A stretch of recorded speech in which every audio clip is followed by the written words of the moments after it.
Hello everyone and welcome back to the channel. I hope you're having a great day because today is the day for a new video. Some of you might know already, but I'm live on Twitch every Wednesday at 8 PM Paris time, and during these live sessions I like to do gameplay reviews. The concept is rather simple. I am picking a best of 3 that seems interesting to look at and we are analyzing it together, be it deck building choices, tech situations, technical play, and so on and so on. Of course, I'll be recasting the game, trying to give you a piece of what's going on through the player's mind, and we'll also be learning together from how to play certain matchups to how to deal with certain cards or situations. Quick reminder before starting the video, we are all here to learn together, so please no flame or negative attitude in the comments. And as I like to say, we all make mistakes, but the second time it's not a mistake, it's your decision. So let's use this opportunity to learn together and not repeat the same mistakes in the future. Darius supposedly has a great matchup into Katchouze, at least that's what people were saying at that time. Darius has the ability to spawn a lot of tokens, to spawn a lot of units. One of his main win conditions will be to find Hook, which Katchouze has no way of clearing, and then using these units, so this guy that generates a token, this guy that generates a token, and this guy that generates 2 tokens, using them to generate token, then clearing them with the hook to spawn accelerate units or to spawn stronger units such as this guy, Spectral Matron, that will be able to bring back these guys, that will be able to generate more tokens, and so on and so on. You have to swarm, basically. You have to make a board that is not possible to clear for Katchouze. On the other end, Katchouze has to drag the game for as long as she can, because if she manages to do that, she will probably outrun Darius in the long game. Way more ways to get card advantage, way more ways to get great units in the late game with cards such as the Fox, such as the Darius champion, which Darius plays too, by the way. So yeah, Darius will try to win fast, Katchouze will try to slow down the game. Whichever players manages to do this will probably win this game. With current lists, I would say it's like 60-40 for Darius if he gets a great start, and like 40 to 60 for Katchouze. So let's say average power of end is medium, low, or high, which, like, let's say, so this is both players high roll. This is both players have like an average end and both players low roll. I think if both players low roll, it's like 90 to 10 for Katchouze. If both player roll average, is probably like 60-40 for Darius. And then if both players high roll, I think Darius is in a great spot, like maybe 70-30 or like 80-20, depending on probably the number of Ikachan reigns in this deck. But yeah, I think that's basically the odds starting this game. This guy has to go fast, this guy has to slow the game down, and whoever manages to do this will probably win the game. This guy, so Darius, played this map. I don't remember the name exactly. It's something like Exalted Pit or whatever. It makes both players gain 1 point at the start of their first turn, so they will both start with 1-1 and not 0-0. Remember that you have to go to 8 to win the game, so once again, go fast, and that's what it's trying to do with this map. On the other end, Katchouze decided to play her generic map for game 1, which is Reverse Row, which is whenever you defend here, so your opponent attacks you, you can retreat one of your units that's here to your base. So it's the generic map for game 1. Actually, Katchouze, most decks have one map that is generic for game 1, one map that is good for going first, and one map that is decent for going second. This is what most decks do as of now. It's not so true for Katchouze because she plays very generic maps with this one that I'd say is a bit better going first, but like not so much worse going second. The Void Mountain that makes it so that players deal an extra damage there, which is good going first and going second. And the Mount Targan, which withstands 2 rounds at the end of your turn, which is also good going first and going second. even though it can kinda trap you going second, because your opponent can like play unit, then you play unit, then they play another one, and with their first unit they go to the target, and then they restand 2 runes, and so they have the ability to play a unit and still have runes up to counter you, which can be sometimes a bit difficult in the mirror match. So yeah, let's get into the game, and I'll try to talk you about what I think. The players are doing great, what I think they're doing not so great, and what could be improved. So the first player to play the game is Darius, which won the dice roll. Very good thing for Darius, because once again he has to go fast, and so playing first will allow him to enter a battlefield first, and will be very good. Big problem there though with this card, which is not good at all if he does not manage to find the hook. If he gets the hook, it will be decent, because he will play a low-end unit like a 3-cost unit, whatever, then kill it with the hook, and then on the next turn he can just drop this and revive his 3-cost unit from the trash pile. But as of now, if he does not have hook, this is a dead card in his hand that he cannot afford to play. So he gets the Noxian Drummer, which will allow him to generate a token, and for 2 mana he's going to play a Legend Rear Guards. It's 82 with Accelerate, so it's a decent card. Card I lack personally in the deck. I think it's underplayed because it gives you the ability to get a Accelerate through the Matron, which you don't have because the Spectral Matron, so the card that burns 2 to play a unit from trash, restricts you to unit under 3 energy cost, and so you cannot play Vayne, you cannot play Kaisa to get an Accelerate, and sometimes you need an Accelerate to close the game. So with this card in the trash, you can just Matron, Accelerate this guy, and then gain your last point. So I think it's a really key card in the deck. A really, really good choice of turn 1 there. I like this play. I do like this play. And this decision too. And Kaisa is going to pass, I think. Yeah, Kaisa is going to pass. So why does she pass here? 2 options. First option, she does not have a turn 1.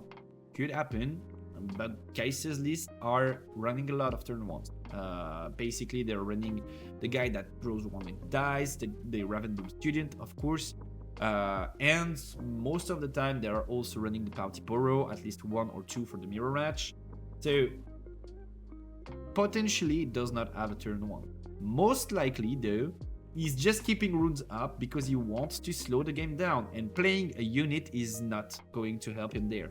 What's going to help him is Darius restanding his Legion Rearguard, trying to enter battlefield, and then you use your mana to play a spell, kill it before it scores, and Darius loses a turn of tempo. So yeah, that's what Kaisa wants to do there, slow down the game, and I think that's a good play. If he has a turn 1, I think that's a good play not to drop it there from Kaisa. Then it's 4 mana for Darius. We are reaching the hook range. Maybe he wants to play hook there. Remember that Darius generates a mana. The Darius Legend generates a mana, so most likely he's going to play a 2-drop and then a 3-drop. That's what he should be doing this turn, I think. And we will start by going Legend Rearguard there. And Kaisa thinks, but she's going to blast it, which was expected. Once again, remember, his main goal is to prevent Darius from going fast. And by blasting this card, he takes a point away from Darius. Then we have for 3 mana the Noxian Drummer that will come, and whenever she moves, she plays a token, and unfortunately Darius does not have another turn 2, so he will not be able to use his Legend's ability, which is not good for him. Once again, he needs to go fast, and being able to spawn 2 units this turn would have forced Kaisa to have 2 blasts, otherwise you are guaranteed to score a point, and he will not be able to do so. In the end of Kaisa, we see the Falling Star, and alright, that's not like a done deal, but I think Kaisa is in the driver's spot and should be able to win this game. Because whatever Darius does next turn, Kaisa will be able to blast it, because what we saw in his hand was 2 cards, but it's enough. it's Falling Star, so deal 3 twice, and Stupefy, which is -1 might, draw a card. So if Darius kinda eye rolls the game and then goes Noxian Drummer to a battlefield, effect, spawn a recruit, then plays hook effect, kill the drummer to play something like Spectral Matron, and then Matron effect to bring back the drummer. So you have a 4 might unit and a 3 might unit. Kai'Sa would just have to play Falling Star, targeting both, then just Stupefy, the Matron, goes down to 3 and 3, both die. And the game is slowed enough for Kai'Sa to take control back. So I think Kai'Sa almost has won this game already. And Darius will have to like remember what I said about like both players having medium ends, high ends, and low ends. As of now, Kai'Sa is having a very good end to this matchup, and Darius seems to be having a medium end with no second turn 2. So most likely is going to lose this game. But we see what Kai'Sa will do here.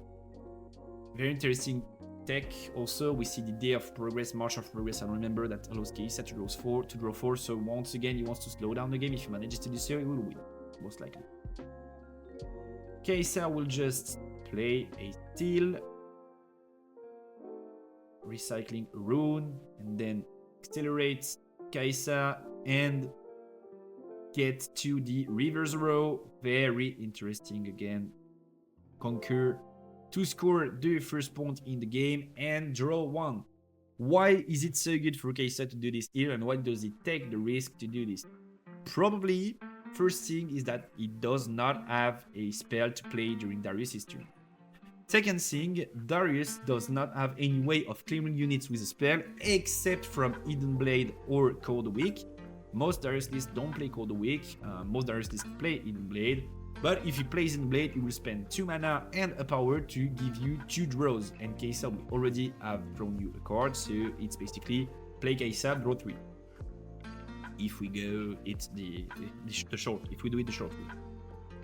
The thing is, if you do this, it's very good, and if it does not, you can't do that because he does not have access to Hidden Blade. Then if he wants to clear the Kai'Sa, he will have to enter the reverse row. Then the Kai'Sa can use the trigger effect of the map of the battlefield to bring back Kai'Sa into the base, where Darius cannot do anything to it. There are no cards in Darius that can beat the base. And then, if this goes through, you will be able to conquer the other battlefield next turn with Kai'Sa and draw an extra card. So yeah, it's about Hidden Blade, or also Void Seeker can be played in Darius' deck, deal 4, draw 1, so that would probably be Darius' best answer to Kai'Sa. But if this happens, Darius spends almost an entire turn doing nothing but clearing the board, which is very good for Kai'Sa and slowing down the game. So it's not a risk here, it's basically making sure that your opponent has to play something, commit something to get through your board, and then you just gain tempo from there, as I was explaining before. So let's see, what are they doing? Why is it frozen? Okay, so Kai'Sa draws a card, here we are, that's great. Why do we have like this shit bar? Okay, perfect, thank you. And Darius gets to play again. Remember, he can get to 7 mana with his legend ability. He will pay 3 to play the Void Seeker, and this is exactly what Kai'Sa wants him to do. Because now Kai'Sa is dead, Darius draws a card, but Darius is on max 4 mana. And remember what I said about Darius having max 4 mana? Best play you can get there is move Drummer, score a point, play Hook, generate the extra mana with his legend ability, use Hook, kill Drummer, bring Spectral, bring back Drummer, and then Kai'Sa goes Falling Star, Stupefy, and game is over. So that's a very interesting play from Kai'Sa to grid this Kai'Sa, because it was not greedy actually, it was just a kind of a poker play, you know, like, yeah, commit into it, dude. Go for it. That's exactly what I want you to do. And that's exactly what he would get. 2-3 might unit, perfect for Falling Star, and perfect from what he's trying to do in this game. So,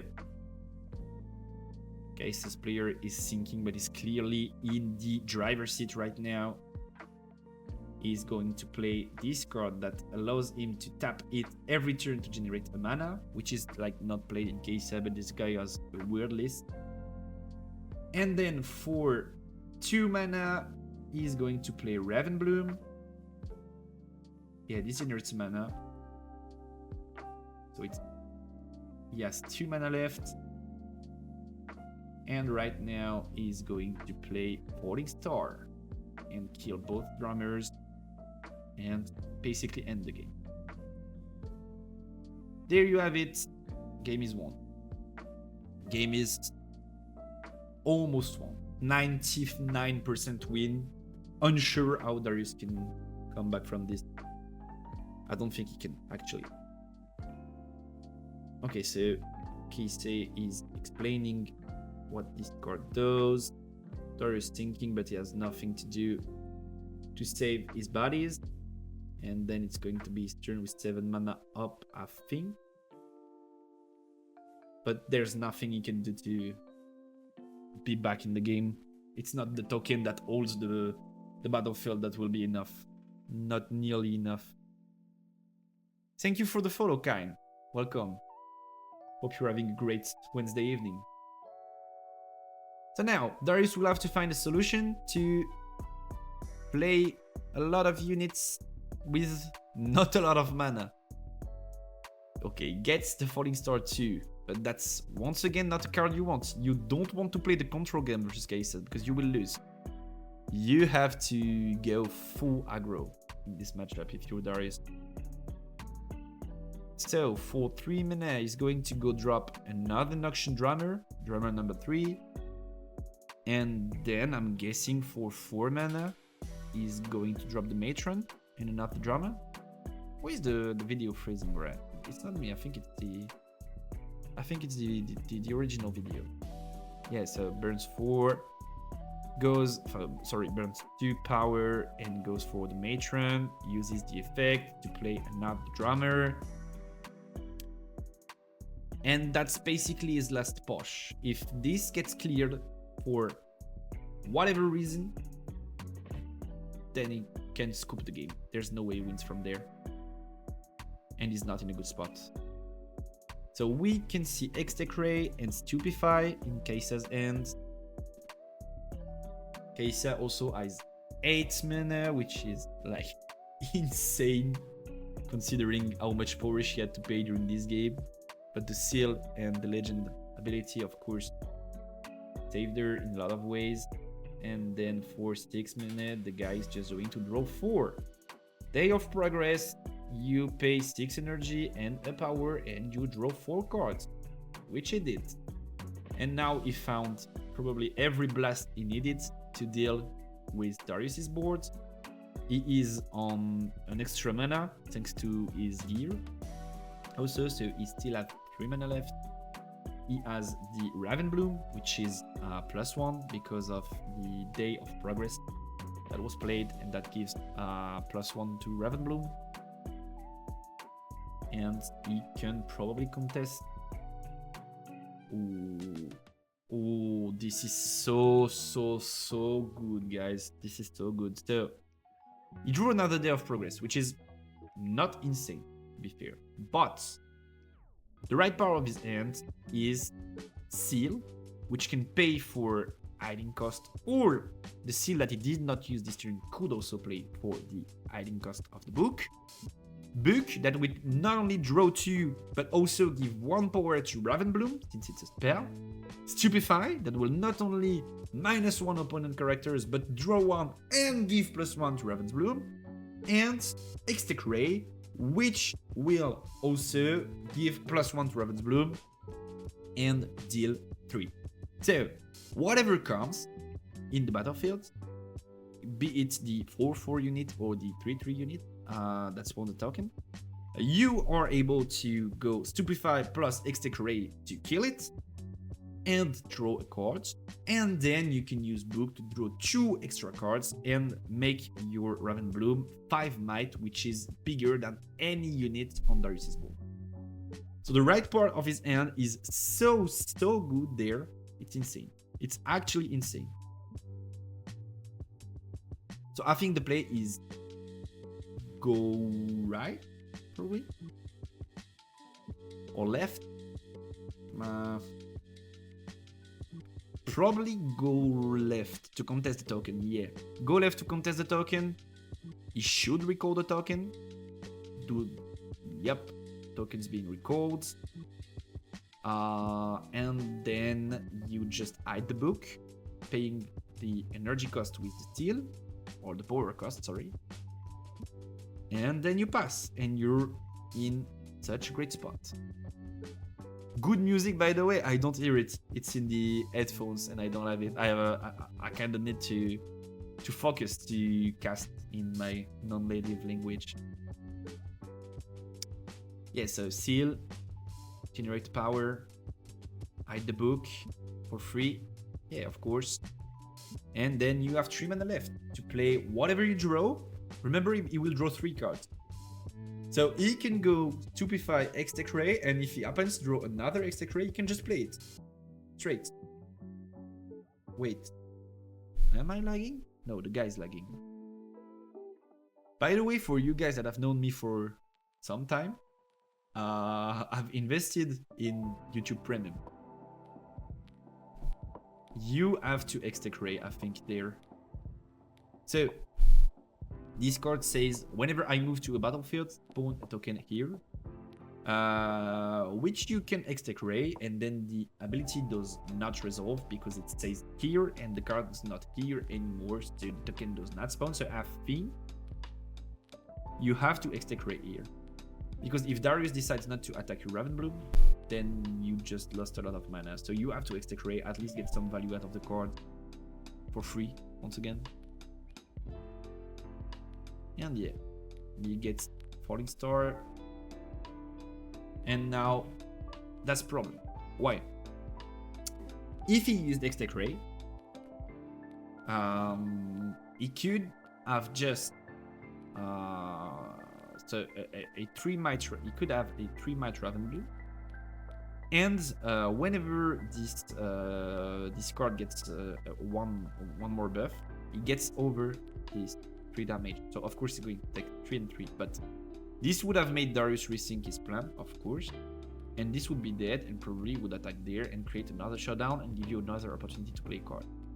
Now you're not even sure you will be able to play X-Tech Ray again, which is a problem. Most likely Darius is going to enter there, and you can like stupefy X-Tech Ray. But if he plays correctly, he's probably going to go Drama there, spawn a token, wait a bit, and keep Matron in base, and so you will end up blasting a Drummer anyway, which was bound to happen. So I think he should have X-Tech Ray on the first move, because he will end up blasting a Drummer anyway, but in a worse spot than what he was looking for. So Falling Star on the Ravenbloom, 2 rune recycled to deal 2 times 3, so 6 damage. There's no way this Ravenbloom gets enough buffs to tank. You cannot activate X-Tech Ray since you're not in a showdown, so it's going to die. You can still draw 2 with the book. Now what you need to think about, yeah, book, draw 2. Now what you need to think about is, okay, my Ravenbloom dead, what do I do with my mana? So Falling Star resolves, Ravenbloom dies, then Darius will generate an extra mana, and you will use this to spawn a token. Go Drummer there, effect to spawn a token, then you need to use a Ray. Now, you absolutely do need to use a Ray now. Yeah, token not spawned yet. Ability declared. Use a Ray. Ooh, we drew Void Seeker. Interesting. So this is very good, because basically he's going to clear the card, and then if Darius makes the misplay of using Spectral to go into the battlefield, he will just get Void Seeker next turn. Wait, what? Wait, wait, what?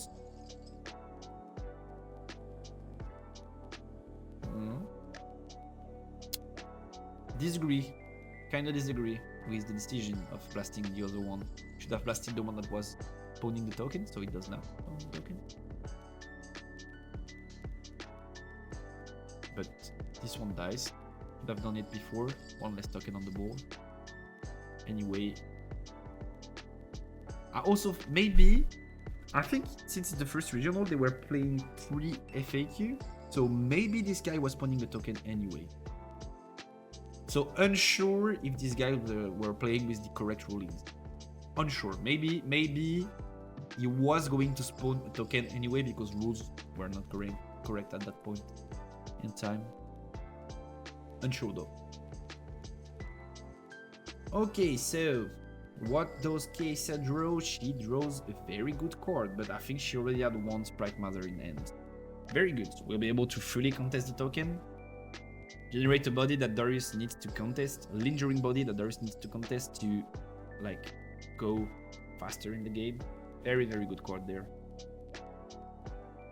The thing is, you want to blast the big bodies, so you also want to keep mana, but he has a lot of it. Maybe right there you go something like Sprite Mother, kill the token on the right, score a point. Then you have 6 mana left with your gear. And on 6 mana, you can go. It's weird. It's a weird spot. He should have used Void Seeker last turn instead of Extec Ray, I think. Because then, if he had 3 mana last turn, then he could go Sprite Mother, kill somebody. Then Darius restands because it's the second card in the turn. Darius champion. Restands. Then goes to contest the leftmost battlefield. So if he gets attacked, he can retreat. And then he still has 1 mana left to play the Extec Ray that he already had in hand, but he used last turn. So I think he should have used Void Seeker last turn. He should have gone Void Seeker and kept the Extec Ray. So that way this turn he can use Sprite Mother and Darius and still have access to 1 mana for the Extec Ray. Yes, right. But very logical play, I think, here. Then Riot has to go right? I think he definitely has to go right. Darius might have Void Seeker, but Darius champion would have completely checked Void Seeker here. So yeah. Because it has higher stats. So yeah, his play is not optimized. What are they talking about? Oh, it's about him not tapping his mana before to generate a mana, right? Yeah, I remember it's just go. Here we go.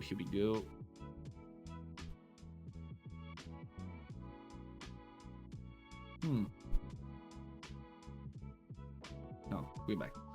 We're back at it. No penalty, just has to do this. Then he's going to draw 4 again. So the token trade, the Sprite traded the token, as we predicted. Drawing 4 there, I think is very greedy. Not bad, but like very, very, very greedy. So in this spot, he could have cleared. Let me get a pen. He could have Darius there, which is a 5/5. One of them is gone.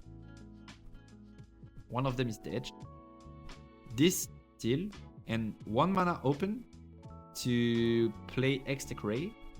And whenever this comes there or this goes here, you just Extec Ray. Then it goes to 1 might and it trades against the Sprite and it dies. So I think that was the perfect play, or at least the best sequence that I can see.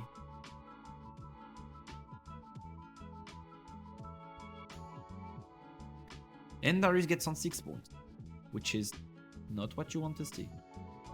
And you're full tap. which means he will get to 7 for free. Yeah, Katchouze through the game. Very hard. Very, very hard. It's not over, but yeah. I think with decent, like, no, let's say good. Decent is a bit harsh, but with good decision making, this game was over. And there you play Extecray. And Matron dies. Darius never gets to 7 points. At least not with Matron. Of course he gets to it later on. And you're in a very good spot. And you have one less drama to care about too. 7 points kinda is the breaking point there because ooh. Okay, interesting play from Darius. Not too bad. He's thinking holding is the solution there if he holds, but he knows very well that he might not be able to. So he preserves units in the base because remember what I told you before, units in the base are way more way safer against K-State than they are in battlefield. So he is building up a force in the base so that next turn if he loses hold of this one he can attack both and get points in it. And down goes the Draven. So Draven is a 10 might unit right now because it gains 1 might per point that you have. And it's currently on, he is currently on 7 points, so 3 plus 7 is 10. Obviously you want to play it with Ook, but in this particular setup it's very good to drop. I just think Draven is win more cards. Like if you're in a good spot and you drop it, then you won. But if you're in a bad spot and you drop it, then you lost. So I don't like the balancing of these cards. But right now it's a 10 might card and it should probably close the game. There's no way you can hold this ground next turn against so many units and that much power. So of course he can use Void Seeker to blast that Spectral. And Darius has no way to do anything about it. But it's like, whatever, he prepared for that. He knew this was going to happen. So decent play from Darius actually. I think Katchouze had the starting end to win it all for like free maybe, or at least very easily.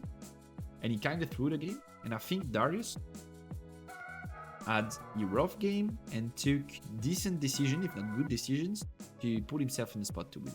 And that's probably what he's going to do right now. I don't think Katchouze can come back from this one. And maybe Darius plays no Ook, but that would be weird with the units he's playing. And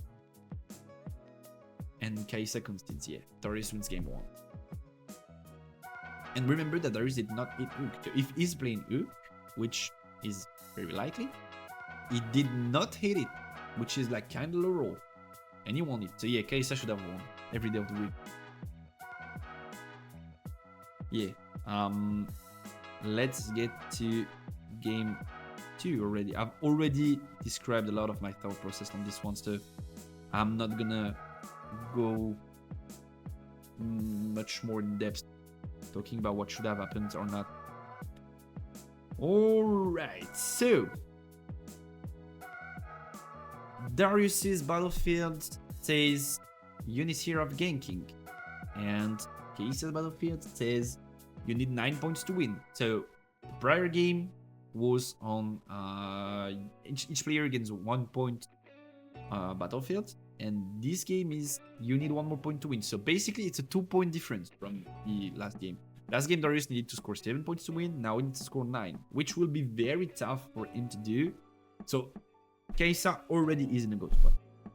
But the ganking thing is interesting because he can like get there, then start establishing a bolt from there and move there, which is interesting, especially when you're playing cards such as the Darius Champion, which can like when he's up, move there, then you play 2 cards, then you resistance, then goes there and scores you 2 points a turn, while being a 5 or 7 mites units, which remember are the numbers that are tough for Katchouze. So yeah, I think he has definitely think going in his favor, but most likely it's going to be way harder than you want to win. Legion Rearguard for 2 is a great start. Once again, allows you to get an accelerate of Matron, which I like a lot. So, good card. With 3 mana, Kaisa passes. I think it's a great play. Once again, already talked about it game 1. Ooh, Darius is a sort my runes kind of guy.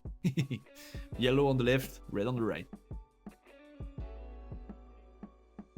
Rearguard is going to go into the ganking battlefield, score the first point. Kaista's thinking.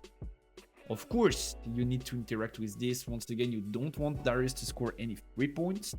So you should probably go Void Sticker here. Against green, it's a bit different because Defy exists. But in no Defy matchups, so matchups when you're not against green, and you have the mana to either Execrate or Void Seeker and you're wondering about what you should do, you should most likely every time play Void Seeker. Because you probably won't have, or at least you're not sure to have that much mana next turn, and you should draw cards in early game to see what your options are. So yeah, you should probably play Void Seeker here, no matter what. And that's the mistake he did last game that cost him a part of the mid game. That was very important. Right now he's thinking, but I think he should Void Seeker if he plays the sequence correctly.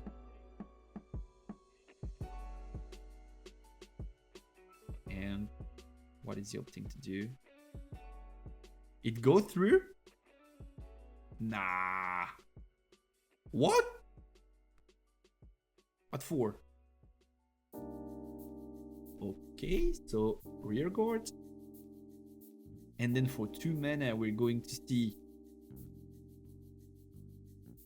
the Noxian card. I can't remember the name that says.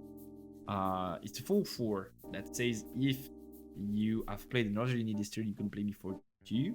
Very, very good card in Darius. Because you generate extra mana when you play a card, so you have the ability to play this almost every time. Very, very good card. And 4 might is fairly good. For 2 energy. Then Sprite Mother is going to send a sprite over to kill the 2/2 that took the first battlefield. Is that why Kaista did not blast last turn? So he lost 3 mana for no reason? I don't like this play at all. And he passes. Okay, so 1 mana up. Once again, he's committed to using Execrate if he wants to trade a unit. Has no choice to do so. No mana to use Void Seeker. Rearguard is going to get there, and is he going to use Ray? Yes, he is. So he wanted to value his Sprite Mother, which I can't get. But maybe he would have drawn a better card with Void Seeker to his turn. And even though Sprite Mother was still decent, you play it, you generate body, you generate Sprite, you can contest the battlefield, get points. It was like not bad if it does not trade. Of course, it's not as good, but it's not like bad. Fane. Yup. Because you played the Sprite, Fane enters ready since you control battlefield, and during its played, it gets +3 might. So now it's a 5 might accelerate unit that gives the Sprite, gets the point, and is going to use Vane's effect, paying with Darius' legend to bring her back to end whenever she conquers. So Vayne is a very good unit in Darius. Very, very good, very strong. And recursive, which is what the deck lacks. Cards in end play. Most of the time you lose because you're running out of cards in end. And for 2, we'll see a Poro. So this is a very, very strong early game from Darius. No hook yet, but very, very strong early game. Using almost all of his mana every turn, which he was not able to do last game. Phoning a lot of units, scoring points already. Very, very strong early game from Darius. The only thing is lacking is tokens, which could be troublesome. Let's say he gets like Falling Star Stupefied there on the board, it's a problem. Whereas in the first game he had like 2 to 3 tokens lingering around, and whenever he was like killed by a spell, he could just send a token to check if he could conquer or not. Alright, so Bright Mother is there. Battlefields are empty. Will he score, or will he decide to keep the Sprite Mother to trade with the Poro? Which would probably be a good thing to do, because once again he wants to slow down the game. If Poro attacks, it's a 3/3 card, so 3 power, 3 might card. Trades with the Sprite Mother. 3 is going to generate additional mana with this gear. And then yeah, 3 mana left. Is it a Void Seeker? Yes, it is. He's going to keep the mana for Void Seeker. So once again, as you guys can see, the fact that he decided not to use Void Seeker earlier, because yes, it deals 1 extra damage, forces him to keep 3 mana open and not play anything, which he's probably happy to do. But like, having Ray here would have been way better, because he could have just kept the gear that generates mana to pay for Ray, and then with the 3 remaining mana, he could have done something else. So once again, I kinda disagree with the way he's building his tempo as of now.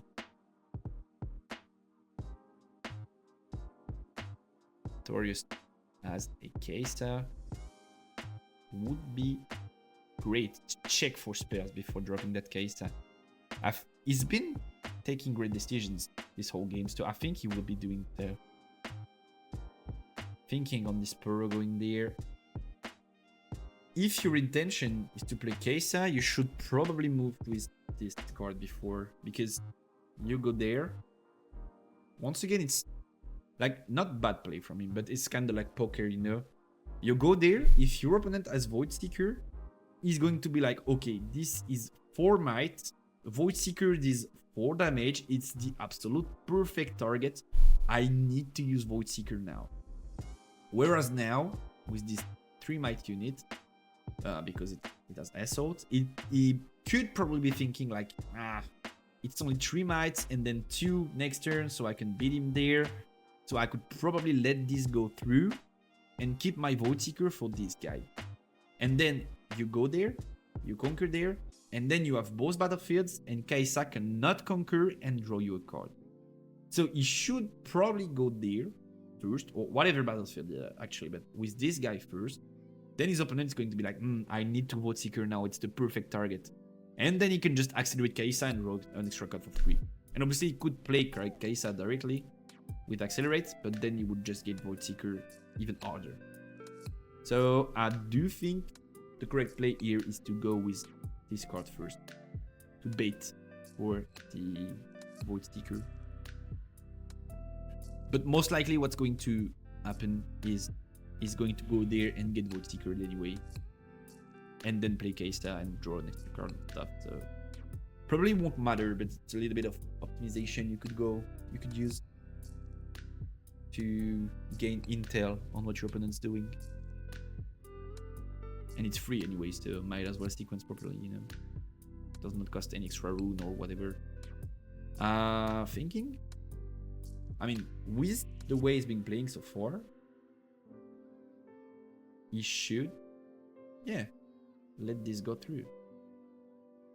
And his plan is probably to go Mother into the Poro. Oh, I dislike that play. Oh, I dislike that play. Is it Kaisa now? Yup, because you're committed. Yup, and you get Void Seekered. Big mistake by Darius. Big mistake in the read there. Big reading mistake. You have to go there first, and if you don't, which is understandable, you have to go there first. You will get it by Void Seeker and then draw a card. You just lost a card for no reason. Big mistake by Darius there, tempo wise, and Kaisa could not be happier about the way this turn turned out. Yeah, score your force point, I don't care. You lost a card in hand, very good for me. And Darius is passing there. Ooh. Oh. What? Why would you not, though? If you're afraid of Void Seeker, you should have been earlier. Like, if you don't want to go there because next time you could Void Seeker you, then you should have been earlier and protected your case then. I'm not so sure about this turn from Darius. Maybe that's what will cost him the game. Actually, tempo is so important in Riftbound. He used all of his turn to establish a card that died to a single card from his opponent without generating nothing. And he burned a rune for it, which his opponent did not. So it's like, if you add up all the interactions, let's say good interactions are +1 and bad interactions are -1. So he burnt 5 mana, which is -1. It's almost all of his mana. He burnt a rune, -1 in terms of value. He did not score a point, -1, which he could have done for free. And he did not draw a card. So this is -4 total. Like 4 negative things that came out of this singular play. This guy, he played 1 card, so it's like 1 for 1 neutral, but he drew 1. So he got card advantage from that. So +1. He killed a very important unit and gained tempo over the board, +1. And he burnt 0 power compared to Darius, so +1. So basically, it's like 3 positive interactions for him in a singular card. So if you add up all of this, you could say, okay, it's just 1 card, just 1 misplay, it's okay. But out of this singular interaction, there has been a 7 like advantageous difference that has been created for no real reason. And that's a big problem, because 7 interaction difference is basically like a 2 to 3 to 4 cards difference in a normal game. Like, you will lose a trade, then maybe win one, then maybe play an extra card you should not have, and it will stack. But on this singular play, having this many bad interactions for Darius and this many good interactions for Keisa, it's terrible. Literally terrible.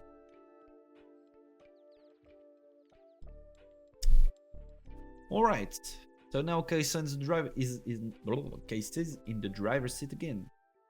Will he throw game 2 like he did for game 1? Or will he get to win this one? So he go through there. The Poro, as we predicted before, it was planned all along. Pretty obvious, but still the good play, I think. And he checks for anything that Darius could do, and Darius does not have any way to respond to this, or at least does not want to, but I think he does not have any way to. He's probably bluffing for X-Tech Ray right now, but he does not have it. NK says on 8 mana, and he's odd casting a book to draw 2. Ooh. We'd have to see what was left in his hand before he did that. But why would you not accelerate Keisa into this? Like, he has no mana to punish you at any point, except maybe Hidden Blade. But if he does Hidden Blade you indeed, it's just you forced a card out of his hand, he burnt a power, and you draw 2, which is exactly what you did with the book. So I think you should accelerate Keisa here anyway. And if he does not have Hidden Blade, it's like very, very free value. He cannot go 4-4 like that. Because if you have like Stupefy or anything, his body is gonna get killed for no reason. Or an extra Void Seeker or whatever. And then you can just hide the book for free and draw 2 extra cards. I think you should play Keisa there. I think there's no reason not to actually, which is why you should. Keisa is a card that, as we've seen during Darius' turn, Keisa is a card that is very, very strong, very insanely good. The only thing you have to consider when you play it is there a way for him to punish me before I draw or not? If not, the card is always worth it. So yeah, right there it was Kaisa, for sure. And Notebook. Void Seeker. Okay, this is Darius's end. We know about the Vein already. We saw it before. So it will be able to contest this Bright Mother. But then he has very good trade there. Do you have anything to do? What are the cards in Kaista's hand? Another book. Extecrate, Darius, Kitchen Rain, I think. And then I did not see the last two ones. Okay, so for 4 he's going to play another book. And draw 2 again. Well, why not? And he still has Extecrate. Maybe you just do use it here. Maybe you just do use Extecrate here to trade. No points. Yep, you do. I think so. Mana, power, paid, and then you clear the Legion. And for 3, Darius has to use Void Seeker to kill the Bright Mother. Draw cards, of course, but it's not very good.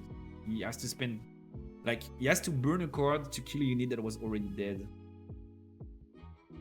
So it's, I guess, very fine for Kaisa. And once again, the more mana Darius uses to combat the board with spells, the better Kaisa is positioned in the matchup.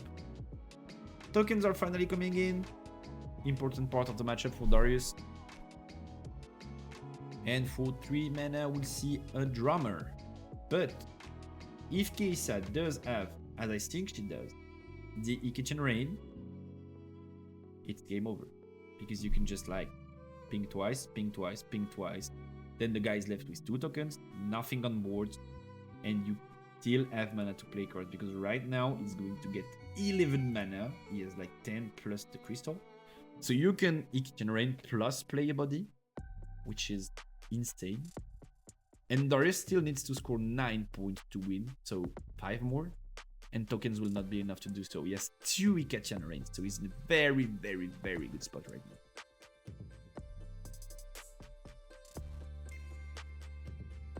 Kaisa's thinking, but I think you have to Kitchen Rain. Another thing you could do, depending on the spells you have, he's playing a weird list, so I'm not so sure which spells he has in hand. But maybe you could also play Darius plus a spell to clear, and like Darius Falling Star would be very good too. Same result as Kitchen Rain, but with Darius's body on board. But does he have Falling Star? I don't think it does, from what I've seen. So it's going to be Kitchen Rain, of course. 7 mana and burns 2. Plus the legend ability. And he's going to go 1, 2, 3, 4, 5, 6. He kills the tokens. Interesting. Interesting. So 2 possibilities. Either he knows his opponent is not on hook, then it's a very good play, or he knows or he did not think about hook, and then it's a misplay, because next turn he could just go hook, kill this, pawn matron, bring this back, play 2 extra tokens, and then your Kitchen Rain was not so good. But maybe he knows his opponent is not on hook, and then it's a good play, actually. Depends on the knowledge of his opponent's deck he has. I don't think it's open decklist though, so maybe one of his teammates played against the guy in rounds or whatever, but like probably misplay, I'd say, if it's not open decklist.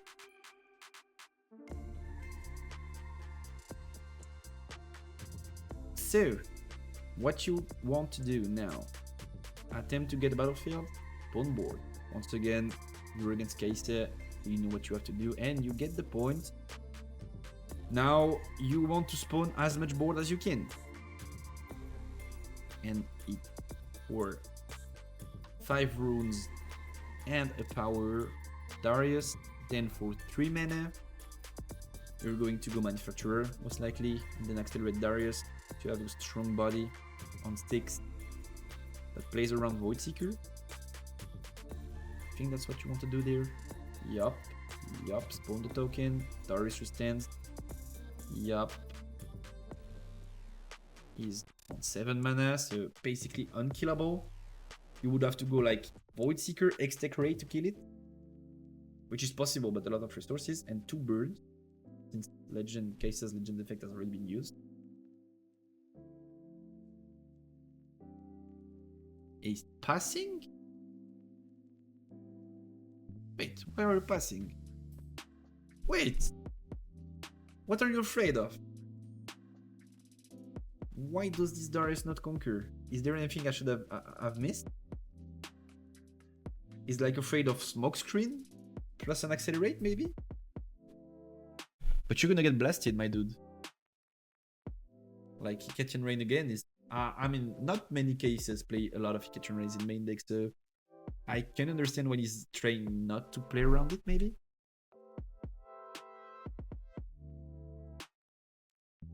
But I think you should get the 3 point there.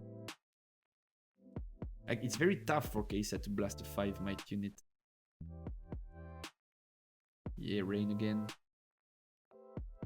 Yup. It's raining.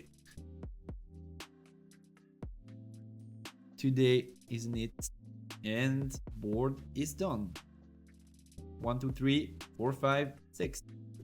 The whole board dies. What do you want, Judge?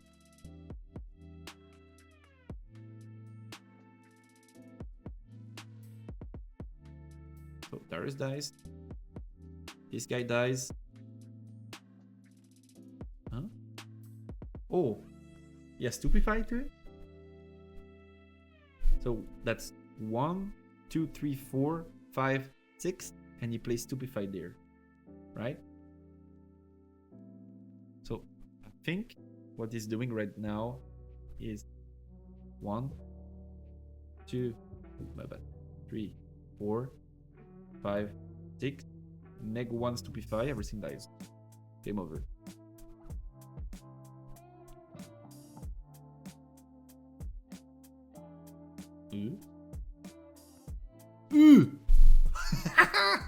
Incinerate, huh? Okay. Okay, incinerate. I strongly despise this list. But at least he's gone to the full extent of control he could go. Okay, so this card dies. Since it dies, it draws a card with the incinerate and pass his turn with how much mana up? 0. So X-Tech Ray is the worst thing that could happen. Ooh, do I dislike this incinerate? Ooh, you.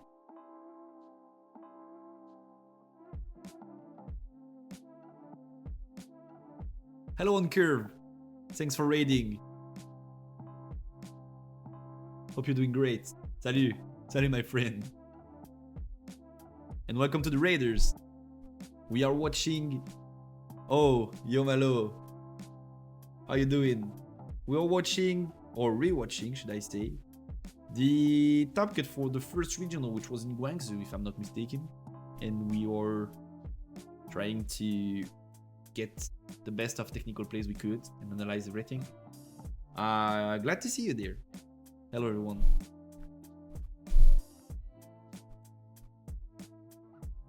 Yeah. Poro. Is it... Wait.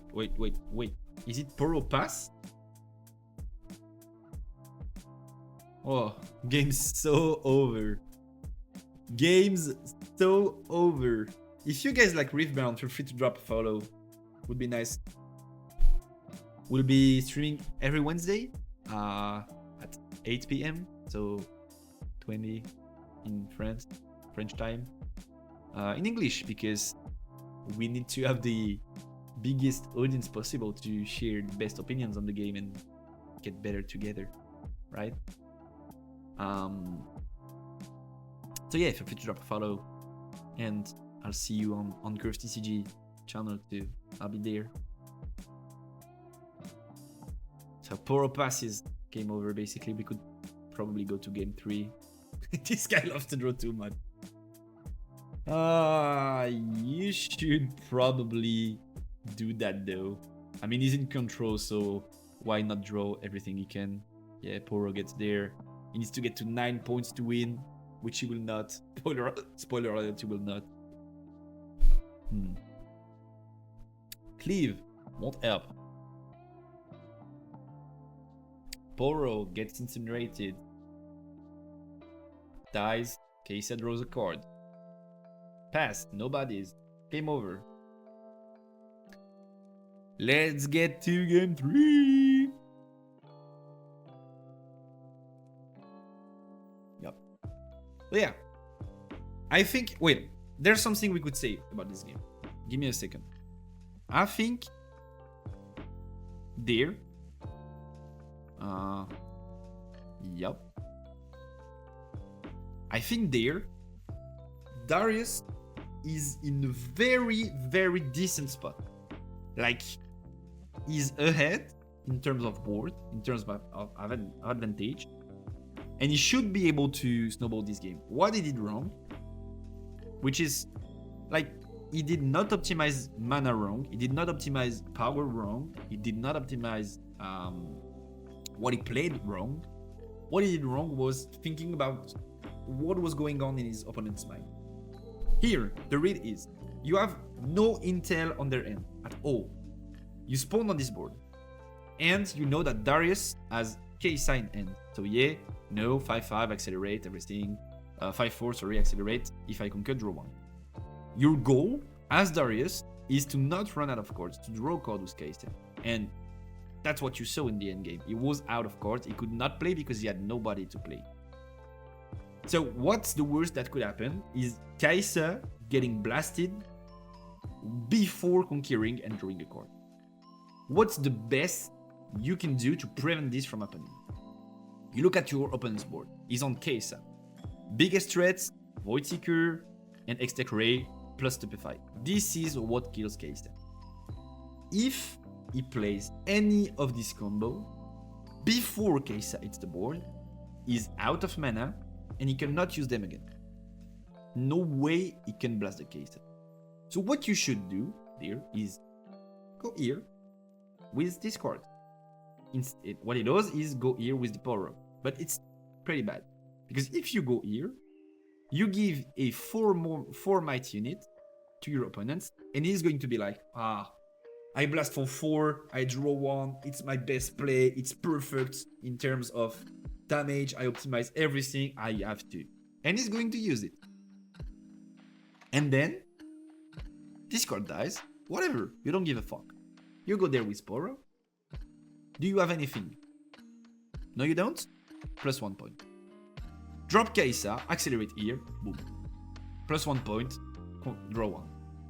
Instead, you go there with Poro, okay? Your opponent sees this on your board and is like, the best value for my Void Seeker is 4 might. This card is 4 might. So I just wait. I'll just let the Poro go through because next turn I can just 3 into 2 and kill anyway. So no need to blast this Poro. I don't care about this Poro. So Poro is obviously going through. Like there's no shot it gets blasted. And then what you can do, which is a bit less optimal but fine, is this. And then what is going to happen is most likely your opponent will Void Seeker this card and it dies. But if this mana is a bluff, then you're fucked. Because this guy conquers, you have both battlefields, and Kesa cannot conquer and cannot draw a card. So, once you've moved the Poro, the better play is to get there. But it's still worse than what you should have done. And what this guy does is the third play, which is even worse. It's there, okay I conquer, then drop Kesa, because maybe if he does not blast me, I can't conquer, then I can't draw. Go there and gets blasted. He loses Kesa, he pays a power for nothing, and he does not draw a card. So that's terrible, and that's the kind of interaction in Riftbound that could lose you a game on the spot. So yeah, that's what I had to say about this particular interaction, and that's probably where we lost the game. Not saying he would have won, because this map is a big problem for Darius in the matchup. So I'm not saying he would have won, but he could. And he took away the chances to do so. Alright, let's get to game 3 now. Let's get to game 3, and I'm hoping this is interesting for you guys. Let me know if it is or if it's not. Trying my best to describe my thought process. And now I'm thinking these players should have played the game. If you have any questions, feel free. Same on YouTube, of course. There will be the game review video on YouTube. But yeah, feel free. Why would you play Sabotage against Keisa? Oh, he plays this because of the gear that generates a rune.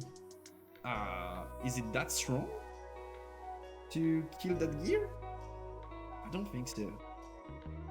Plus, if he does not get it, your card is dead. Nah, I don't like siding. It's probably sideboard, but I don't like siding this card right now. I think he should not have done so. I don't think this 1 mana difference is what makes the game unplayable for him. Even though drawing a card is fine. Oh, he also plays Singularity. Okay, maybe sideboard? We did not see it game 1 or game 2. So, what we have in terms of map this game is my dude here, Keisa player, says, I want to ramp runes. You start with 3, I start with 4. I think it's good for Keisa, better than it is for Darius. Because the faster we get to the late game state, with a lot of runes and a lot of blast and stuff, the faster Darius cannot do anything anymore. And Darius plays, whenever a unit is here, it gets +1, so it's obviously meant to buff tokens and allow Darius to take over the board with powerful tokens. So it's a great map for Darius and a great map for Keisa. I think Darius will be starting since he lost. So I would say, depending on the opening end, it's not too bad. Oh, Darius said you go first. Okay. No. Keisa is just thinking about the mulligan. So 2. It's 2. He draws 2 extra cards. And it's thinking? What are we thinking about? You cannot mulligan anymore, my friend. Okay, game's starting. Darius starts with 3 mana. And that's very interesting for Darius to start with 3 mana. That's maybe the only point in time where this map can be critical for the Keisa player, because if Darius plays a 2-drop, then generates a mana and plays another 2-drop, it's already a lot of value, and if you don't have Falling Star, it might be tough to answer. So this is the only moment I think this map could be critical, and it does not... Darius does happen to not have 2 turn 1s. So it's good for Keisa. Now the map is full on value. And you pass probably because you have the Void Seeker, so you want it to move, then you blast it, no token, and you're pretty happy with what you get. So you should probably pass as Keisa here. Row 1, heal the card, no token. That's what you want from a turn 1 as Keisa against Darius. Oh, he's thinking. He's been spending his early games drawing cards and passing, and now he wants to play a card. Interesting. And the plan is to gain an extra mana. Okay. So that's here, and he gains the mana.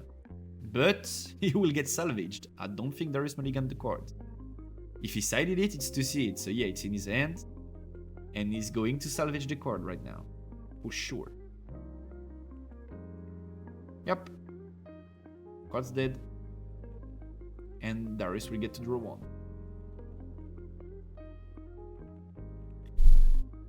Interesting sideboard there. Keisa should have reacted. It's a reaction, right? Keisa should have 100% reacted with it, no? Wait, let me check. It's blue though. Blue. It's a reaction. It did not react? Huh. By reacting, you at least bait for X-Tech Ray plus Stupefy, which could occur, because if he goes there, it gets to 4, because there's +1 in the map. So, yeah, you should probably have used it. There's no reason not to, right? At least you're bluffing for something. Because now you just showed him that you don't have anything to use this mana. Yeah, he basically said, bah, anyway, I'm not going to play, so yeah, go for it. And then extra mana with the legend ability. And ooh, 3 fire in there. That's going to spawn 2 extra tokens. So we already have 2, 4 stakes, and for 10 and for 14 might there. Darius is in the lead, and very interesting spot there, because that's exactly what I was talking about earlier. Darius needed to rush through the game to get as many points as possible to not lose before he gets out of card. But what he's been able to do now makes it so that he can just like chill a bit and force Kai'Sa to use cards to trade his units because there's too much for it to be blasted. So he's in the driver's spot now, he has the point advantage, and he can basically just sit on the battlefield, play it a bit slower, not drop anything on the board, not get fucked by Ikachen Rain, and that's a very, very interesting spot from Darius here. That's something that we've never seen in the previous games. Never occurred before. And he's hiding the Eden Blade to draw extra cards, which might be a mistake. I don't think he needed to. I mean, I don't see a reason why he was forced to hide this Eden Blade. He would not have gotten traded anyway. And so, something that I think most experienced TCG players think about it, but like some people don't because like they're new to TCGs and it's normal. Whenever you burn power, you don't burn a mana. Power has much more value than mana. For a very simple reason, it's that you use your mana, then you burn it for a power, right?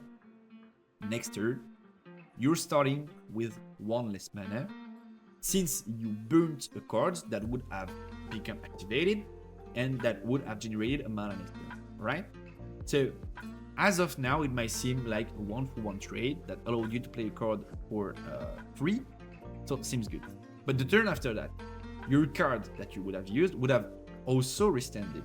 So now you're down 1 mana, like 2 mana basically. And the turn after that, then you're down 3 mana, and so on and so on. Every turn that your card would have restanded, you would have gained an extra mana because you did not burn in this specific turn. And this is true for any point in the game. So obviously, having 1 less mana when you're on like 10 mana makes it so that you lost 1/10 of your full mana. Not too bad, not a problem. But if you run like 3, 4, 5 mana like this, if you lose 1/4 of your mana, which is the case here, it's very, very impactful on your game and your curve and your tempo.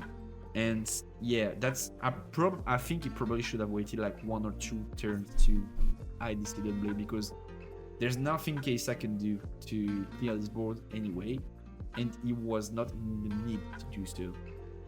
And if he loses because he does not have enough mana to drop what he wants to drop, then this play will come up as a mistake that cost him the game, or at least part of it.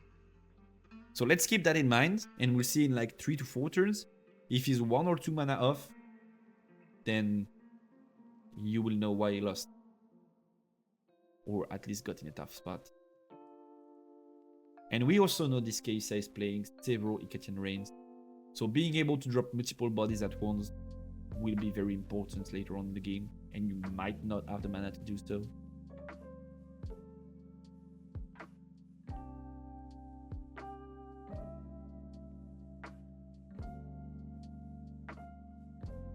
That Kai'Sa guy is thinking only 5 cards in hand for him, which is like not huge though. And he has Incinerate, but does not kill. He's going to use Steel, pay 4, accelerate the Kai'Sa. Kai'Sa goes to the left, he gets to score a point and draw a card. But that's kind of funny because he needed to do that in both games earlier and he did not. And now I think it's like decent, but not a solution to what the Darius' board is, and he does it. Maybe he had no plane, and that might be why. The mana crystal cost also did cost a lot of tempo there. Like you pay 3 mana to generate nothing, and Darius draws a card over it. Bit of pain. So is Darius gonna go Poro? Nope. He's going to go into a manufacturer, into Poro probably. Yeah. Oh, yeah, okay. This guy is... I did not see this guy in Zion. Okay, it's good. It's very good. It's very, very good. A lot of bodies going wide against KC is very important. Whatever he does now, Kesa player, there's no way for him to remove everything at once, and maybe even over 2 turns it would be tough. Like right now, you use the Catching Rain, you cannot even blast everything that's in the battlefield. No way for you to clear the board right now. And that's what Darius wants. And look at this Hidden Blade. Now he dropped 1 mana. This turn, next turn, if Hidden Blade is still not activated, he could have had a Poro for free, for legit free, instead of fighting this Hidden Blade that he could have eaten later on anyway.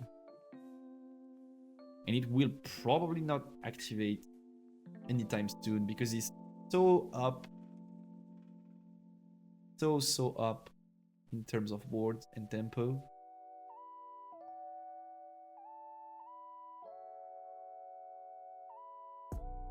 Okay, so that guy is thinking. I like how the Darius guy is like serious and watches his opponent. He's like, I play fast, you play slow. I go head into the wall and see if I smash stronger. You play like control mage. It's Barbarian against Mage, and as of now, Barbarian seems to be in a good spot. In case the player is thinking for quite some time actually. Maybe I should go like 1x5 for these games. What do you think? Like 1-5 time dead. Okay, Kaisa comes back. Interesting. Plays around what? Void Seeker? Probably? Yeah, okay. And then what?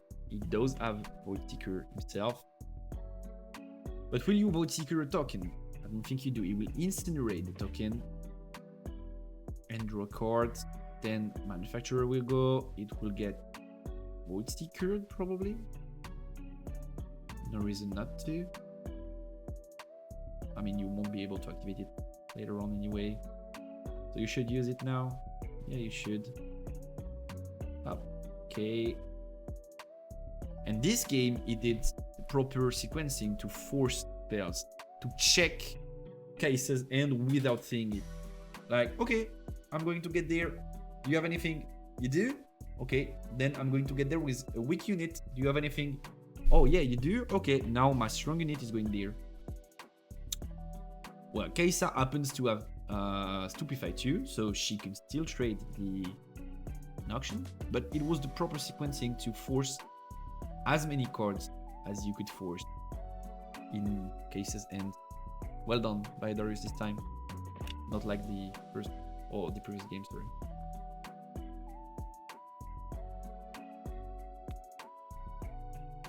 Alright, so Stupefy there. You see what you draw, of course. If you don't draw anything good and you draw something really good, you draw Falling Star there. So what's he doing with this Falling Star? Is it rear guard plus something? Because anyway, Kaisa's getting blasted by Void Seeker if he does not have access to Cleave, which I think he does not even play. Why would you blast this guy with Falling Star? I think there you should, whatever, check this Void Seeker with Kesa, which is going to get hit by Void Seeker anyway after you use Stupefy. And if he does not have it, then you can kill something else with the Falling Star. And if he has Void Seeker anyway, the result is the same. Like you attack with Kesa, you get Void Seeker, then you use Falling Star, you kill both. It's same end result, but if he does not have Void Seeker, then you Kesa Conquers for free, you trade a unit for free, and you can Void Seeker something else. A bit of sequencing again, a bit of optimization.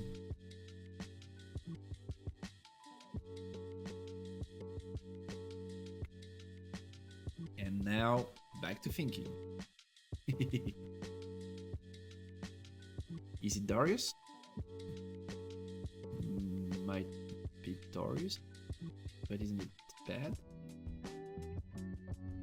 Like Darius sleep here? Not too good.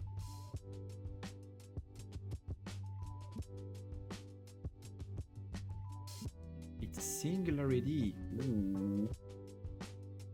Target. So there he goes. Hidden Blade for sure. For sure you go Hidden Blade there. He has 2 in hand. Yup. Kills one of them, draws 2 extra cards, mitigates the Singularity damage. Very good Hidden Blade there. Very good Hidden Blade there. And now he's back to 5 cards in hand, which is exactly what he wants. Being able to drop cards, sabotage the steal, draw an extra cards. This Kesa guy seems like he's having fun. Oh, my bad.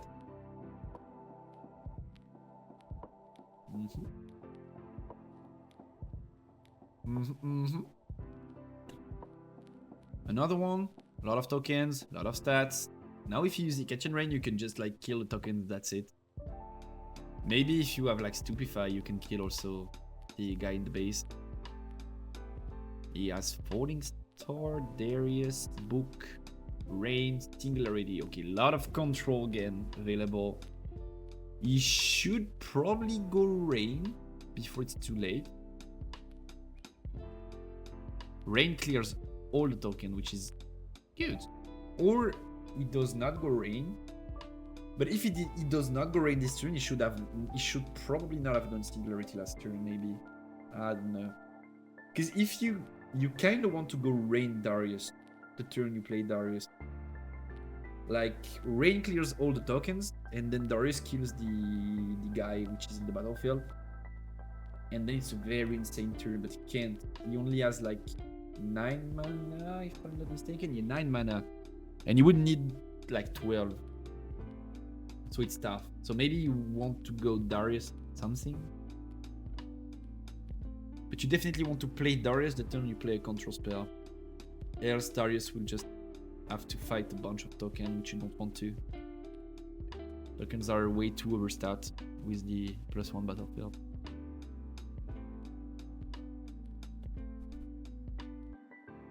Wait, I'm on the very left of the camera. My bad, guys.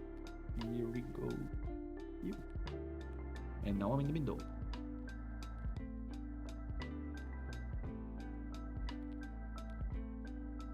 Okay, so it's Rain. It is indeed Rain. And it's probably nothing else other than that. Because it's 1, 2, 3, 4, 5, 6. Okay. Digs a hole in the battlefield. There's still 2 cards left. And plays Falling Star and kills both. Really, really good turn there.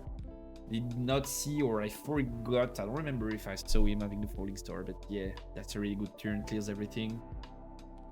And now Darius needs to build again. But can he? Maybe he does. Like, if he drops... Problem is, if he has to fight another card that clears board hard, like Rain or Singularity next turn, he would like not to commit too much, but every card in his hand needs to commit to generate points. Darius needs him to commit 2 cards. So maybe he could just Darius cleave there. Oh, there's the Shen. What the fuck? What the actual fuck is Shen? There. Okay, for 2, restain Darius, then go there. Alright, good. Very good. I like that. No mana to play Shen though, so next turn you will need to accelerate 2. But you force him to have single already, which he does. Or rain. Yup. And then he passes. And then you're still on 6.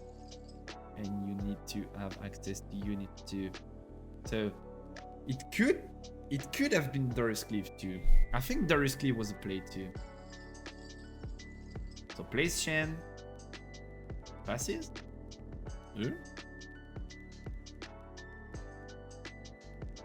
What's the cards in end? Does he not have Darius in end? I thought he had the Darius. I might be mistaken. He has Falling Star Cleave and... Bro, stop. I beg you. I beg you. Okay, for 4, draw 2. And then for 4, pass. With the Void Seeker, I think in end. Chen is getting there. Will he be able to score a point? I don't think he will. Void Seeker is going to hit him. Oh, that's another mistake. I think that's a mistake here. So basically, what Shen does is, except for the fact that it's reaction unit, which might seem weird, but basically you can play it from end if you control battlefield, which is interesting. But what Shen would do here is, using the cleave on Shen, you could generate a unit that has 6 might attacking to basically checkmate. I think he has Darius in hand. Let's check. I think he does. I think we see his hand later on. And he has Darius. Yes, he has. No, is this Vayne or Darius? Oh, it's Vayne. Poro, Vayne, Cleave, Falling Star, Vayne. Okay, so no, not checkmate. If it was Darius, he could have gone Cleave on this guy, goes to 6. 6 does not die to Void Seeker, like even 7 with the battlefield actually. Scores 7, Darius restants because it second card in the turn, goes there, 7, does not die to anything, win. Not the case though, Vayne, so my bad. But still, you should probably cleave on Shen there to ensure you get the point. Like, cleave Shen, nothing kills it, you get the point. You're 1 point away from victory. And then you go Poro Vayne and you hope they don't have... Oh. So maybe you have to stay at 6, but if they go catch and rain stuff, yeah, you would need an accelerate card here to make sure you get this game. I think cleave was still the right play. Do not die to this. For 2, it's Poro and pass. Yeah, so if they have anything that clears here, it's tough for you. And Poro dies to anything. Dies to Raid, dies to Seeker, dies to Raid, dies to Singularity, dies to Falling Star. So anything, yeah, basically. Darius, second card in your turn, accelerate. And now you're in trouble because you will not only need to go into a battlefield but also combat Darius, which is a big boy. Very, very big boy. But that also gives him a shot, right? If Poro does not die, that gives him a shot. Because he can go like Falling Star, kill Darius. No, play Vayne. It accelerated because Darius is there. Then Falling Star, kill Darius. Then Vayne goes into a battlefield. Then cleave the Poro and it's game over. Wait, it's lethal, no? Vayne costs 4. 4, cleave is 1. Falling Star is 2. It's game over, right? Right? Is there any counterplay from Kesa? That's a lot of mana, but I think there's not. He has to have like Ray or Ray Void or something like that to play around that. Oh, and he got Matron. Did he play a 2/2 that gets accelerated this turn? I think it's rear guard. Is it rear guard? Is the name of the card rear guard? I think it is. Did he play this guy this game? Yeah, rear guard. So what's the name of the 4/4 now? 4/4. Hopeful. Okay, hopeful and rear guard. Because if he did play this, there's also a better play with Matron, which goes like Poro there to check, then gets blasted, checks a card, then Vayne. So you spend 4 Vayne, then you have 1, 2, 3, 4, 5, 6, 7 left. So you get blasted most likely. Then you go Vayne, which is accelerated. Then you go Falling Star Darius to force everything that's here, which is most likely a book. I don't think he plays anything else to hide the book, other than book. Falling Star, so this clears. Then you go Vayne into battlefield there, because there's nothing that blasts 5 as of now. So you get the free point. And then you're left on, correct me if I'm wrong, but on like 1, 2, 3, 4 mana used. So you have 1, 2, 3, 4, 5, 6, 7, 8 mana left. And you can go 1, 2, 3, 4 Matron. Matron effect upon Legion. Legion effect accelerates. You have 3 mana left. You use Falling Star, so you have 0 mana left, but you have Darius Legend. So you can go cleave on rear guards, then rear guard gets to 5.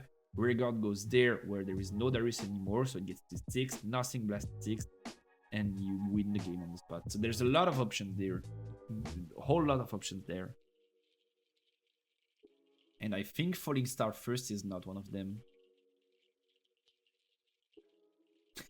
And I think Falling Star first is definitely not one of them. Now Vayne will not accelerate because no units on board. 3, 4, burn 1, burn 2, Matron. Effect, does he have the rear guard? Wait.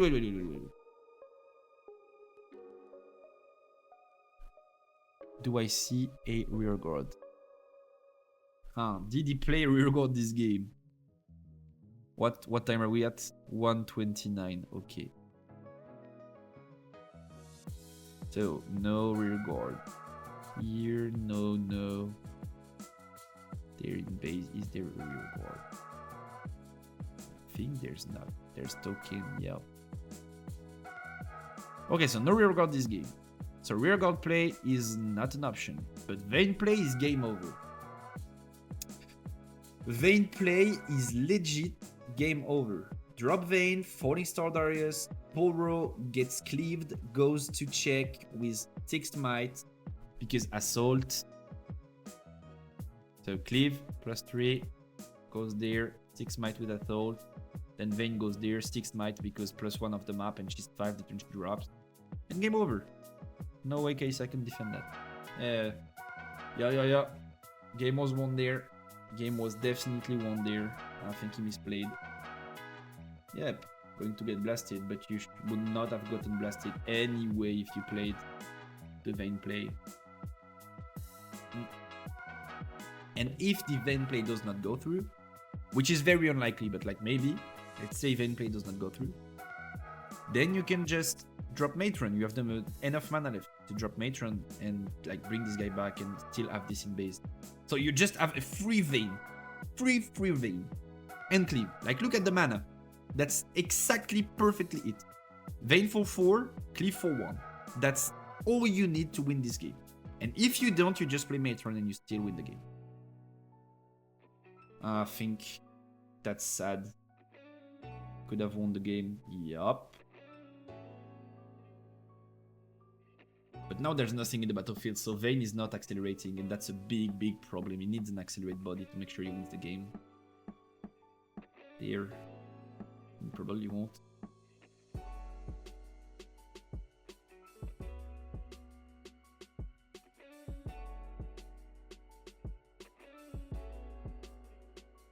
then 4-3. And then 2 falling star. Yup. You had the game, dude. You had the game. And you threw it. Too bad. Very, very sad. He actually played correctly most of the 3 games. So I cannot like full on blame him. And his opponent is playing a very unconventional case at deck list. Oh, he had the game. He had the game, guys. The game was won. And now the game is lost. Ah. Hurts. Pain. Pain. The game was won. He did not see the line, though. He did not see the goo. I mean, let's just recall that this was the first regional ever. Top 64, so day 2. Players are rather new to the game. Like, game was out for like a week. Reveals were out for like a month. They did not have even near the same amount of experience we have playing this game right now. So let's not be too harsh. This guy is not like a bad player by any means. He has a very interesting Darius list. After very few time to play test, he missed the play, which should have won him the game. But he still got there with an interesting legend, good deck building. So he's not a bad player by any means. It's just like, sad he did not see the play. Could have converted really well there. So, Ravenbloom, he's getting there. That's a point. Ravenbloom 2, he's getting there too. That's his second point. And I think it's game over. Sadly. Oh, thinking here. Pride Mother. Send the Sprite there. Okay, why not? To preserve some strength in the base. And being able to attack next turn if needed. Interesting. Bright is enough to challenge every unit that Darius is on board now anyway. But Vayne, that's in end though. And that's a pass. 12 mana on Darius' side. Drummer drew. Double cleave. Maybe he still can win it with the Vayne though. Maybe he still has a shot to rip it with the Vayne. How many control spells does Kesa have? Ray. Is it only Ray?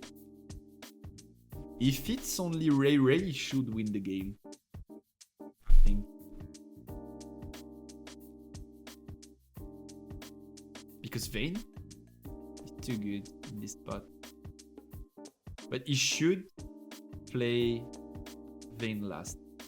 Just surprise his opponent. And he has like Cleave Vayne. What's the draw? The draw is very important. Oh, it's Drummer. Yeah, Drummer does not matter in this instance. It does nothing. Too bad.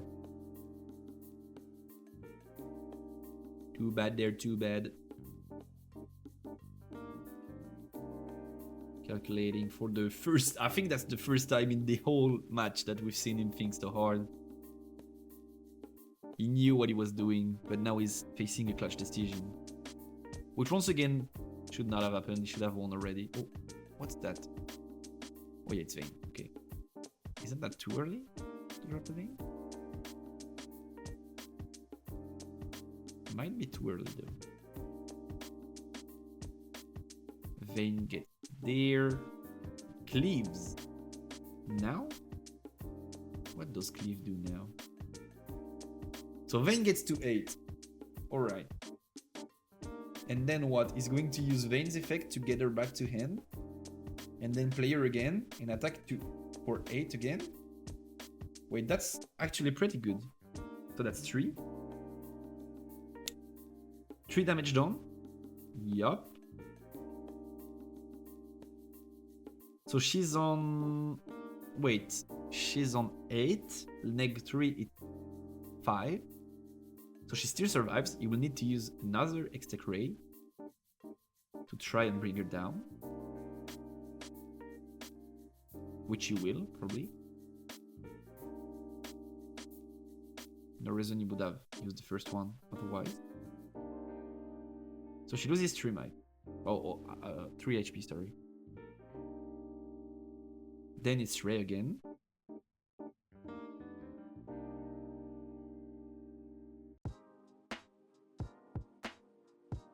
Ray again. Maybe? Is it Ray again? I think it's Ray again. Then he goes down to 2 with Vayne. Yeah, so that's +1. Then he goes down to 2 with Vayne. Then he cleaves again, so she survives. Then she goes back to hand and wins the trade. Then it's next 6. And then he has to go cleave again.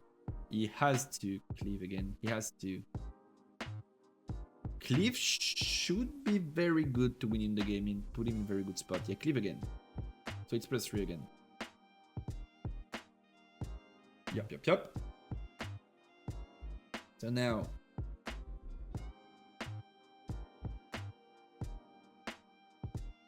Ray again. Oh, it's a 3rd Ray.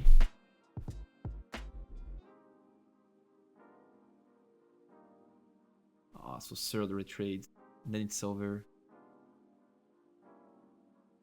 3rd Ray trade, and then he does not get to score.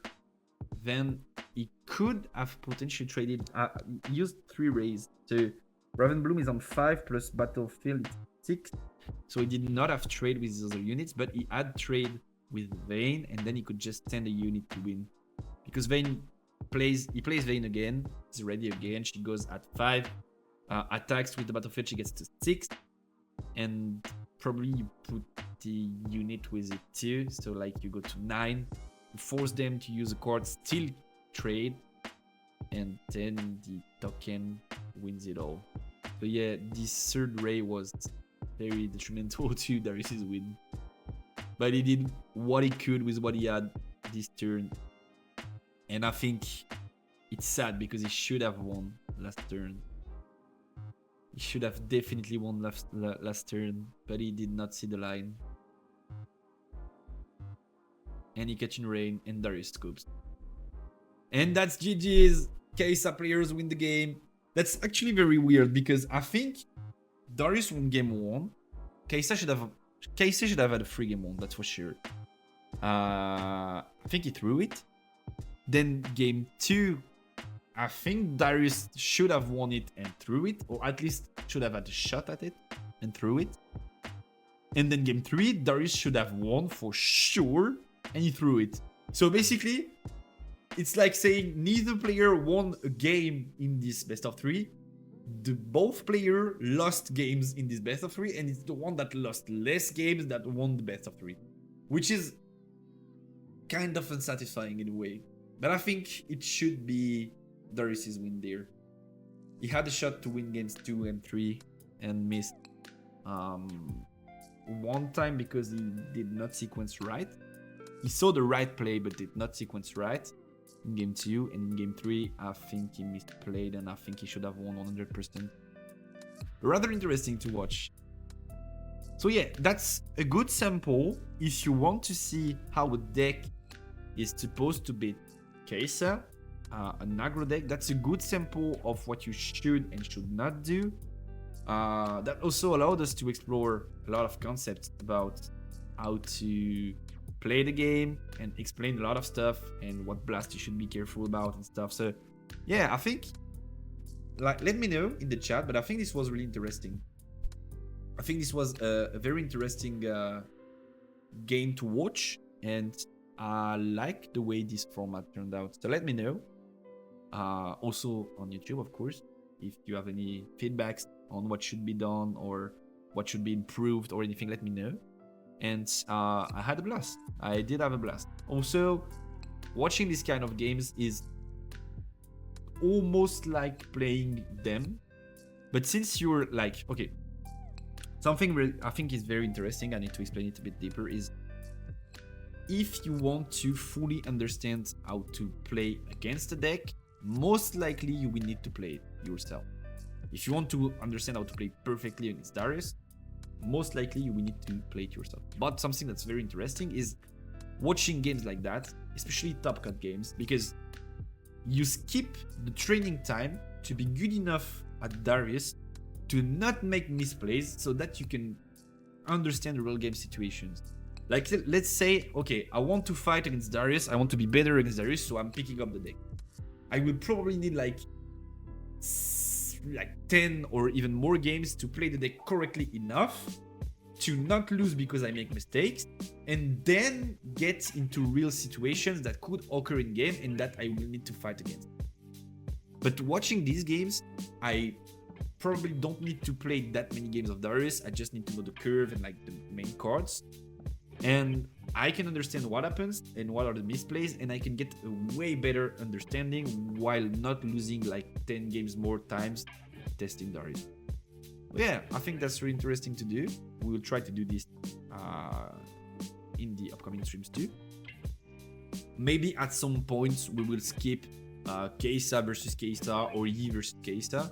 The idea is more like to get global understanding on what these decks do and how players should have played better. Obviously, if you want to watch a certain game, call me out in the comments or in the Twitch chat. Like, okay, you should watch the finals of regional number 3. It was insane. I think Kesa could have won, but I'm not so sure how. Could you look at it and try to explain? And I will, of course, because that's what we are here to do. We are here to get better.